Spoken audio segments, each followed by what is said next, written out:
Yes, guys, how you doing? Welcome back to the Spurs Talk Show. I am Sean Butler. I hope you're all happy and healthy doing the things that you love with those you love to do them with.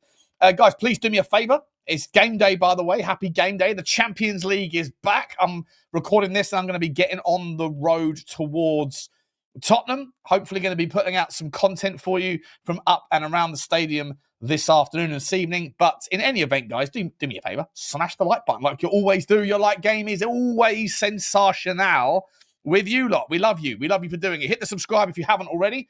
Hit the notification bell. And drop a comment. Let me know your thoughts on today's topic. This video is, of course, sponsored by the great people at OK Jersey. You can get yourself one of the best replica shirts in town for the best price of around £15, £16. Go one size up if you fancy yourself a little bit bigger than the average man. And make sure that you go for your life. £15, £16, can't ask better than that. Or maybe you can ask better than that, because if you do use code Sean at checkout, SEAN, you can get a further 8% off. Incredible stuff. Guys, we've got a couple of stories for you today that are both fairly interesting. One of them is a nice little transfer news views includes. An early one is coming from the way of Team Talk, but they're actually referencing other stories, TMW quotes as well from across Europe. And it's about one of my favourite players to fill the left wing spot, a player that we apparently were looking at in the final days of the window, didn't get it done in time for a bunch of different reasons. Now, I've been saying in the last few days, I'm a little bit concerned by the fact that he's been dropped by the Atalanta squad again. Can't seem to get any minutes there. Obviously, his mind and his heart was set on going to Inter during the window, but that fell apart for one reason or another. The guy does have a history of having issues with managers. He's not particularly in favour with Zurich, the current manager, and he also had problems before with Gasperini. But we know the guy is, I'm not sure if we'll call it Prem proven, but certainly Prem experienced, having played, I think, Fulham, Leicester, Charlton and Everton, I think, in his time before he moved across to Italy, where he was absolutely demonstrating levels of big game players. You know how I feel about the player. I think he's someone that can do a lot of what a Mohamed Kudus can do off the right, but he can do it off the left. A take-on guy that's easily able to cut in onto his right foot or go down the outside onto his left. He's an output guy as well. You know he can put the ball in the back of the net. And I think he would create that balance that we're looking for in our attacking options that I don't think we currently have this season, and certainly didn't have it last season. Last season, we went everything down the left-hand side, and Brennan Johnson was the beneficiary of the back post tap-in stuff. This season, we're going predominantly down the right-hand side at the moment. That might change with Xavi Simons, although Xavi Simons looks to cut into midfield from the left-hand side. And so if we're not sure if Mawani's going to play off the left in January, surely we will be looking to go back in for that left wing option. We obviously failed with Savinho, as Manchester City deemed him not for sale towards the end there. But this Team Talk article is talking about the access that Tottenham will have to go back in for the €50 million Rebel, but for a much, much better price. And I'm going to read it out to you. Let me know your thoughts on this one, guys. A forward that Tottenham Hotspur manager Thomas Frank wants to sign in the January transfer window has been brutally snubbed by his manager for their Champions League game this week, according to a report as Team Talk analyses why it's good news for the North London club. Tottenham have made a strong start, with manager Frank leading the North London club to three wins in his 4 Premier League matches. Spurs, who won the Europa League last season and will play in the Champions League, are just 3 points behind leaders and defending Premier League champs Liverpool in 3rd place. While Spurs made the major signings of Kudus, Simons, Polinia and Mawani in the summer transfer window, they remain keen on adding more quality players in January in their quest to have a successful campaign. Lookman is a player that Tottenham were keen on signing in on deadline day. Dean Jones reported on September the 1st that they had asked for details about the Atalanta forward. Atalanta were willing to sell Lookman for £43 million, but Tottenham never made a formal offer.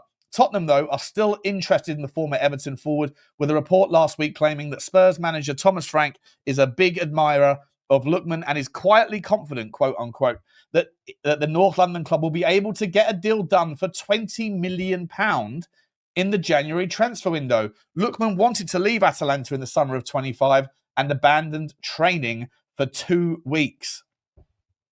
The forward is still in the at the Serie A club after no club paid the asking price of $50 million. Atalanta manager Ivan Juric left Lookman out of the squad against the Serie A match against Lecce last weekend, and he has said that the 27-year-old Nigeria international will not feature against PSG in Paris in the Champions League on Wednesday. TMW quotes Juric as saying, "Lookman in Paris? I don't think so. The situation is unpleasant and not a good one. He gave so much to Atalanta, and Atalanta gave so much to him. We need players who are ready, who want to grow and stick with it.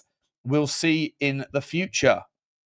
In the build-up to the game against Lecce, Juric opened up on the situation involving Lookman and sent a warning to him.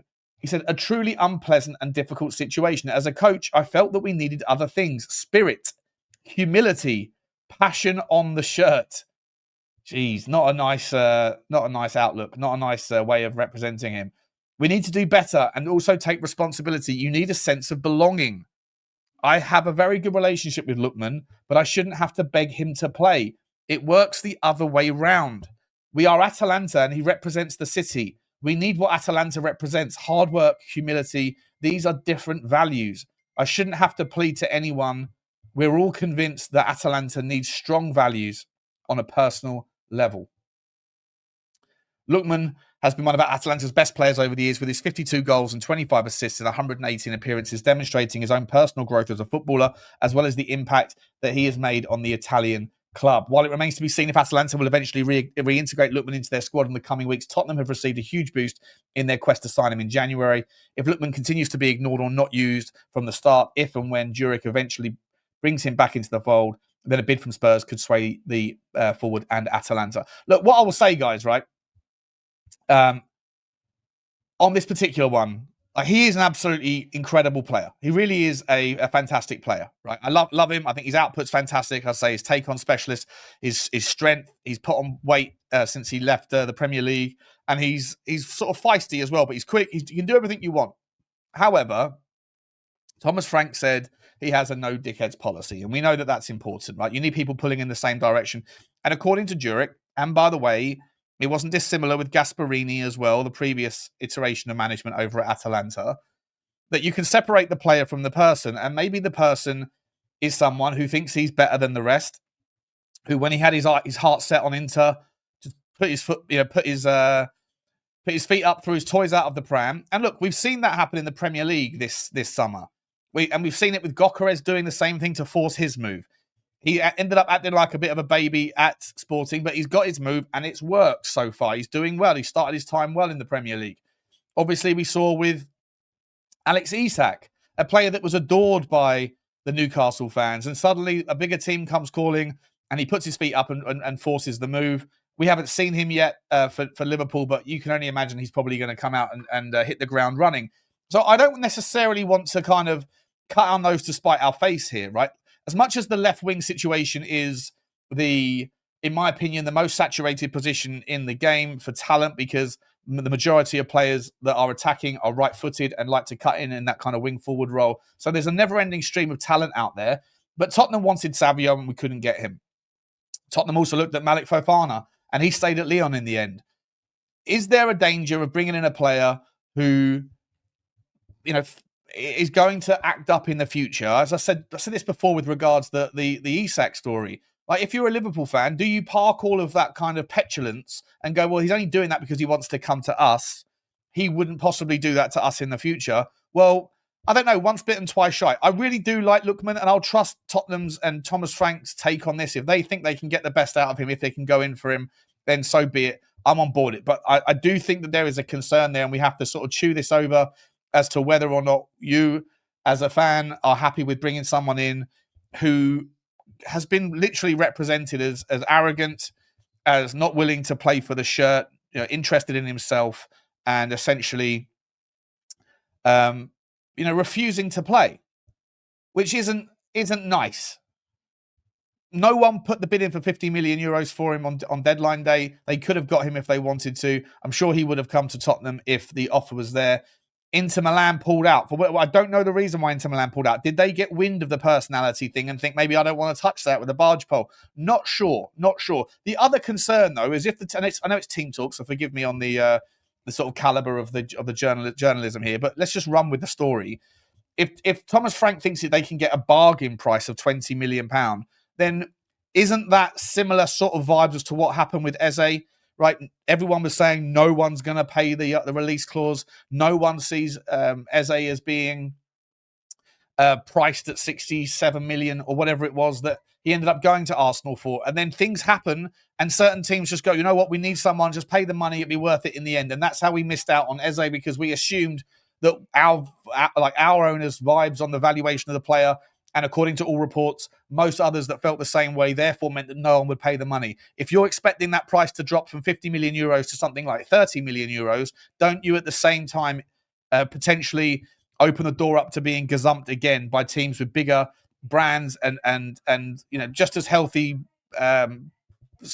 budgets, and ultimately that the same thing could happen again. To me, the lack of a proper left winger, I think it's clear right now that Udogie isn't quite ready. Certainly Mathys Tel doesn't look like he's quite ready for the Premier League either. We've got a lot of players out on loan and things that are maybe future stars for that position, but right now we need a left winger to offer that balance. Otherwise, we're going to become predictable with our attacks. And Mohamed Kudus will get double marked out of the game once that template emerges. It will be very similar to what happened last season. We don't want that to happen. So in January, if he's the guy that we want, we shouldn't be put off by the price tag, because if you get a happy version of him and a motivated version of him as someone that wants to play, then you're going to get a baller. But whatever's going on in the background, Thomas Frank needs to do some due diligence. Maybe this is somewhere where Paratici can get involved and use his relationships and his networks out there to figure out exactly what the state of that personality issue is. Is it just he wants out of Atalanta and wants to do something else? Or is it that he genuinely is a bit of a bozo and doesn't want to pull his weight and be a part of the momentum of a club? Because right now what Tottenham have got seems like a happy camp. We've seen Romero's quotes. He was someone that I was concerned about whether he was happy. Well, he says he's very happy. Everyone seems to be pulling in the same direction. Everybody seems to be part of an organisation that is moving in the right direction. And so you don't really want those kind of bad apples to spoil the broth, if that's the phrase. It isn't the phrase, but you understand what I'm saying. The reality for me is that needs to be figured out. But if you can get it, I don't think that 40 million quid, by the way, is too much money. I don't think 20 million pound is an absolute bargain. But if you're waiting for that thing to happen, we run the risk of making the same mistake again. Hopefully we can figure it out and then we can go and get him or someone like him. But getting that left winger would be absolutely incredible. And if you can get that happy version of Lookman, then wow, what a player and what a forward line we would start to have. Very, very interesting stuff. With regards the financing of all those things, we know where we are, guys, with the owners. There is a PR spin at the club right now, from Thomas Frank to Vinay to everybody that's coming out and talking about the owners. It's now like the majority shareholders. There is this distancing from the previous iteration of our owners, whether it was Daddy Joe, whether it was Daniel Levy. You know how I feel. I don't like the idea that Daniel Levy is being the fool guy, the representation, the boogeyman, the villain, and that the Lewis children are coming in pretending like everything's changed when nothing has changed in reality. They're saying that they're going to back the club and show some ambition. Well, all we've seen of that since they've come in is a loan facility that is taking money, is robbing Peter to pay Paul. You're taking money from the future revenues of the football club and taking it now, which means that there'll be a debt that has to be paid later on in a year's time or something. When they put their hands in their pocket, how much will they put? If they do, how much will they put in, and how far will that go? Time will tell. But with regards to new ownership, there is an update from Stefan Borson here at Football Insider. This is written by James Murray. Let me get it back on the screen for you so that we can talk about it together. And it says that Tottenham owners could agree a new deal with Daniel Levy in the Bahamas following his exit from the club. Tottenham confirmed Levy has stepped down as executive chairman on the 4th of September after spending 24 years. We'll get through all that stuff. Former Man City financial advisor Stefan Borson told Football Insider ENIC is likely looking to find a buyer for Levy's shares. I think this is something that Connor's been talking about as well, and it does make sense. With any potential deal expected to take place in the Bahamas, where Lewis and Tottenham's new non-executive chairman Peter Charrington are based. Football Insider revealed on September the 5th, Staveley has been in talks about a Tottenham takeover. The PCP International Finance Chief said that they do not intend to make an offer for Tottenham, at least not now. They have to walk away for 6 months. That doesn't mean that they won't be involved in minority stakes or being the kind of the precursor to sponsorship deals from maybe people that represent that whole consortium. Anyway, Borson said, I think that they're being honest in terms of them not having a particular desire to sell right now. Certainly not all of it. But I do think that the situation with Daniel Levy doesn't seem to be sustainable. he's been effectively excluded from the management group. He's got a very substantial holding in the club. Indirectly, he owns 30% of ENIC. So you would think that the possibility at the ENIC level, not the Tottenham level, that there might be some discussions about who can replace Levy within the ENIC group that would be the ultimate holder of shares in Tottenham Hotspur. Now, that transaction, if it happened, would take place in the Bahamas. Daniel Levy and his family would receive the consideration of that sale of the 30%, and probably would not be anything to do with the takeover code, given that the company is a private Bahamas-based entity. So it may be that Daniel Levy's stake in ENIC is up for sale, but of course, when Vinay Venkatesham speaks, he doesn't need to say that. He can say Spurs is not up for sale, and that's true. That's because actually what they're trying to do is find a partner at the ENIC level. This is what I've been saying to you guys for ages. One of the mechanisms in which Tottenham Hotspur could get investment from the PIF fund, for example, or Saudi Arabian money. You can't do that if PIF already own Newcastle. You can't do that. But look at what happened with Chelsea.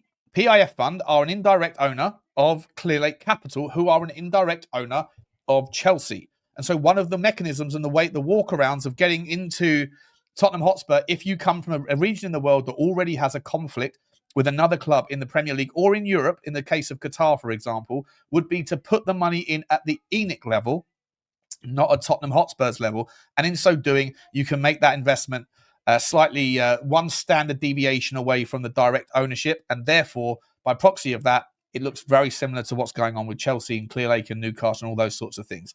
It would be very interesting to see how that figures itself out. That's because actually what they're trying to do is find a partner at ENIC level, either to take Daniel Levy's share or to take maybe in total more than 50% of ENIC. That's also possible. Daniel Levy's shares in it could be worth £750 million if he decides to agree to a sale. Tottenham investors' takeover plans revealed. Football Insider revealed on the 11th of September that potential investors want to improve the club's revenues after exploring a deal. It is understood the commercial opportunities with the NFL games and concerts, as well as the scope for further development around the club stadium, is attracting interested parties. Spurs are in a strong position financially after posting a turnover of 528 in their latest published accounts, with their commercial revenue standing at 255. Anyway, so that's the story. So he's basically saying what I've been saying to you guys for a long time, that there are mechanisms in which Tottenham Hotspur can still get the investment that they want, but that they don't have to exclude certain third parties from the bidding situation because of those conflicts of interest with regards to takeover rules and with regards UEFA competitions and Premier League ownership stakes and all those sorts of things. You can do it by Daniel Levy stepping back and selling his stake in the private company and allowing somebody else to come in. It's exactly what happened at Clearlake, although, to be fair, PIF were already invested in Clearlake when Clearlake bought 50, 60%, whatever it was, of Chelsea, and Blueco owned the other 50%, 40% of Chelsea. So similar sorts of things can happen here. Same with Qatar. By that proxy, you could have a minority investment from QSI or QIA, or you could have a minority investment from something that represents the PIF fund or one of these sub-genre entities in Newcastle that then don't break all of these takeover rules and competition rules. So it'd be very interesting to happen, and that's probably the way that Daniel Levy will find his exit and get his payoff. What will be interesting, though, is as much as I can 100%, I'm not going to make this about Daniel Levy, but the last thing I would say is, for all of the faults that Daniel Levy had and the benefits of him being out of the way when it comes to negotiations now, for the benefit of being able to have someone that doesn't nickel and dime, that hasn't burnt those bridges, that when you pick up the phone now and someone else answers at Tottenham Hotspur, or someone else will answer it to speak to someone else other than Daniel Levy from Tottenham Hotspur, those things could mend bridges and end up having more doors open and having hopefully a bigger pool of people to potentially deal with, a new look Tottenham. And maybe the purpose of the kind of the rebranding of Tottenham Hotspur, it's not so much to kind of get on the right side of fans. Maybe it's more around repositioning it from the perspective of other people who don't like Daniel Levy within the footballing world. More than plausible and more than okay if that's the case. However, for every pro, there is a con to Daniel Levy not being in the club anymore. He was the one that was responsible for growing those commercial revenues, not Joe Lewis, not Vivian Lewis, not Charlie Lewis, not Vinay, not Paratici, not Lang, not Scott Munn, not anybody else. It was him and Matthew Collicott, for example, that were involved in building those relationships and getting those incredible sponsorship deals and building the commercial revenues and the overall picture, the overall platform, the overall design of getting NFL, getting Beyonce, getting rugby, getting go-karting, all of that stuff, as far as we're led to believe, started with Daniel Levy's kind of creative mindset. And so the absence of him going forward means that there will be an absence of that sort of corporate creativity, if you like, those sponsorship deals, those commercial access vehicles. I'm not saying that Vinay can't come in and do his own version of it, but there is an absence that will need to be filled. And if Daniel Levy has had his hands on the reins for everything for so long, then all of a sudden, people that have been to some degree restricted in their ability to do the full gamut of their job over the last however many years, well, now those people can rise up and be counted for. But sometimes there's power vacuums and there's micro elements of organizations when new opportunities come along. Out of adversity does come opportunity, but with opportunity comes risk. And so it will be interesting to see how all of that plays out and pans out. We are still waiting to hear finally from Firehawk Holdings, the other one of those two entities, whether they do intend to make an offer for Tottenham Hotspur. They have until, I believe, the 5th of October in which to put up or shut up. And then after that, what we're waiting for is if there is going to be some decision regarding Daniel Levy's stake. Will he essentially sell to somebody else? Will he sell to ENIC themselves and just get it? Will ENIC buy him out and then let him go off and retire in the Bahamas, and then they can then take over the entirety of the negotiations for sponsorship deals, for stadium naming rights, for micro investments, minority stakes, all of those types of things? Or will someone else come in directly and buy his stake? Or will they just dilute everybody and Daniel Levy will remain a part of the process? We don't know, but I still maintain that there is no conviviality. There is no consensus in the boardroom towards what's happened here. I think Daniel Levy has been painted as the fall guy, as the villain. I think it's unfair. I've always said this, and I will say it until the rules change. The biggest problem in football, and by proxy of that, the biggest reason why Tottenham Hotspur did not have more success in Daniel Levy's reign, has and always will be money in football and the inability to create cohesive rules that are enforceable, that create a leveling of the playing fields. That wasn't Daniel Levy's fault. He was the guy that was trying to promote that stuff. Unfortunately, the reality is that corruption has to corrupt, I guess. But either way, guys, that will take me to the end of this video. Thank you very much for listening. Let me know your thoughts. Like, subscribe, and comment. And you'll see me later on at the stadium for loads of content. Come on, you Spurs. The Champions League is back. Please do smash the like. And also, guys, if you are listening, interested in listening or watching this stuff on podcast platforms, links are in the description. Spotify, Amazon, Apple Pods, all that stuff. Please give us a 5-star rating and a follow over there. See you later, guys. Come on, you Spurs.